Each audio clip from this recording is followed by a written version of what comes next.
Like this. I touch it with something else first. Block your line, back out. Block your line, back out. Block your line, back out. What I am doing is as important as what I'm not doing. What am I not doing? I am not banging them and dragging them and creating 28 perfectly parallel bright red scratches. I don't know about where you live, but where I live, nobody wants to be a redneck. Alright? When you bang them and you scrape them like that, you're scratching them up like that. Block your line. Turn your tool over and clean up. Generally speaking, the hair grows down, clean up against the natural growth direction. Block your line, clean up. If the hair grows up, and it's not unusual in the nape area to have some inverted growth direction, turn the tool over and clean down. Always working with the non-moving blade physically against the client. Block your line, 90 degrees or perpendicular, turn the tool over and clean up. Put that sideburn where you want it.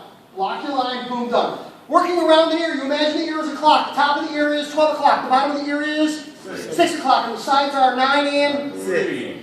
Dude, that's twice. I did that purposely. I did it purposely. Don't ever ask this guy what time it is. He has no idea.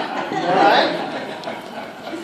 When cutting around the ear, you cut two 15-minute quarter arcs. You cut from 9 to 12 and from 3 to 12. You do not cut from 9 all the way to 3. And the reason for that is when you cut around the ear like this, you cut from 9 to 12 and you stop and back out. Then you come in from 3 to 12 and you stop and back out. If you try to cut from 9 all the way to 3, you cut those little inverted V-shaped notches in the hairline. We call those Spock spots. Just because there's a new Star Trek movie doesn't mean people have pointy ears and they'll fit in there, all right? So you go from 9 to 12 and stop, 3 to 12 and stop. Generally speaking, the area between 3 o'clock in the lower corner here is what we refer to as the rear quarter panel.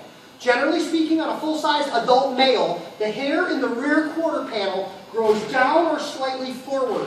Comb it down or slightly forward in its natural growth direction like that. On a classic tapered men's haircut, the rear quarter panel should carry a hard, clean block. You come in here and you block this line. And the rule back here is when you block this line, and I'm going to take a little bulk off this just before I know where to do this. When you block this line, the rule here is you want to cut to, but not into the natural hairline.